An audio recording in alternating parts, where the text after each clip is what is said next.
When you look at a picture of someone's face, you see a lot more than just a matrix of colored pixels.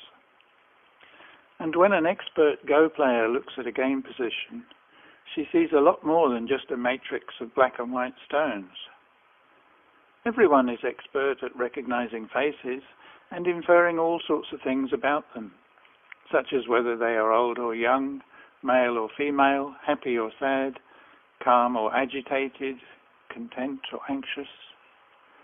And an expert Go player can infer all sorts of things about the state of the game they are looking at, such as which groups are safe, which are under threat, the balance of territory, cutting points, and hundreds of other features and qualities. Go is a war game, a struggle between black and white. Starting with an empty board, the players alternately place their stones, aiming to ultimately control as much territory as possible. Go stones do not move, but their influence ebbs and flows as stone groups grow and writhe against each other like sumo wrestlers. The dynamics of combat in Go creates a complex forest of possible tactics and strategies. Stones that become completely surrounded by the opponent are killed and removed from the board. The empty points left behind become breathing spaces, called liberties, of the surrounding enemy troops, giving them more freedom for maneuver. In close quarters combat between opposing stone groups, having just one extra liberty can mean the difference between life and death. A group is impervious to capture if it contains two separate internal spaces called eyes. Here, black is completely surrounded on the outside by white, but has two eyes at A and B. White cannot play at A because his stone would itself be surrounded by black and therefore dead, whilst black still has another liberty at B, and vice versa. The edges of the board are friendly to both players, so it is easier to make a group with two eyes on the sides than in the middle, and easiest of all in the corners, which have two friendly edges. So players often begin by contesting each of the four corners of the board. Over hundreds of years, Go masters have identified a large number of best practice opening corner sequence variations called Joseki, much like standard opening gambits in chess. Locally, a Joseki produces an even outcome in terms of the trade-off between territory and influence, but their broader implications depend upon the stone configurations elsewhere on the board. When looking at a position in a Go game, novice players like me are often confused, imagining weak structures to be strong and vice versa, failing to discern the true meaning and implications of the stone formations that a master player can see with a single glance. Let us try to look through the eyes of an expert player as she tells us about some of the things she sees when she is considering her next move in a game. Heijin Lee is a 3-dan professional Go player who has provided live commentaries on her demonstration games. As she looks at the board, Heijin forms mental images in her mind of what the stone configurations mean. Her live commentary tells us something about these images, but because her games are played with a clock, she doesn't have time to go into all the details of what she is seeing, remembering, and forecasting.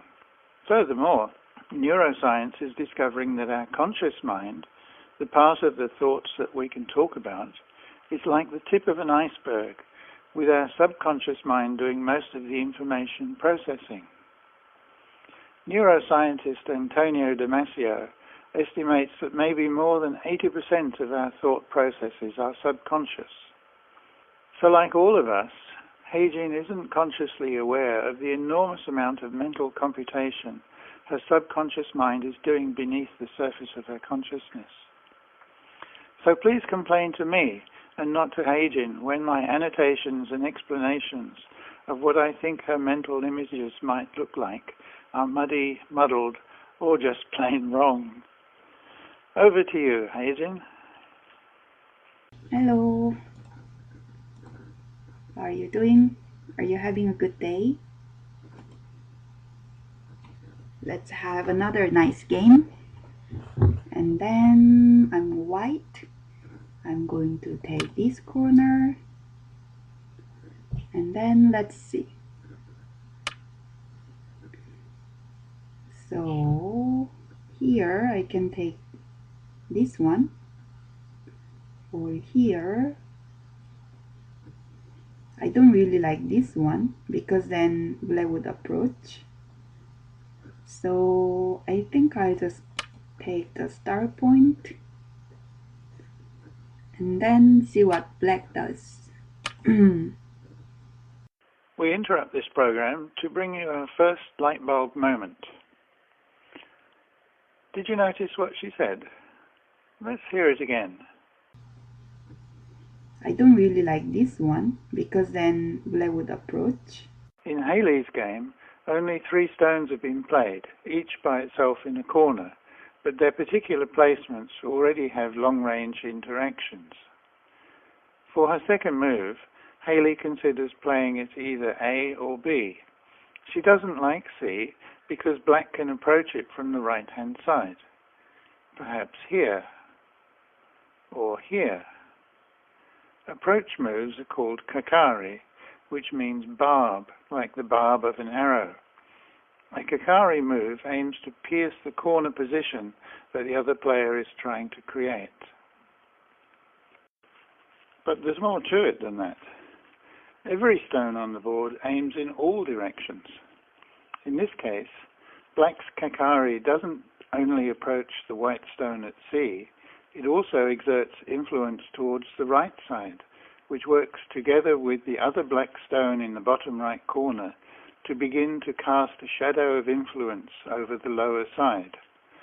The motto, "United we stand, divided we fall," is a basic principle of Go. So Haley plays at A. So I think I'll just take the star point and then see what black does.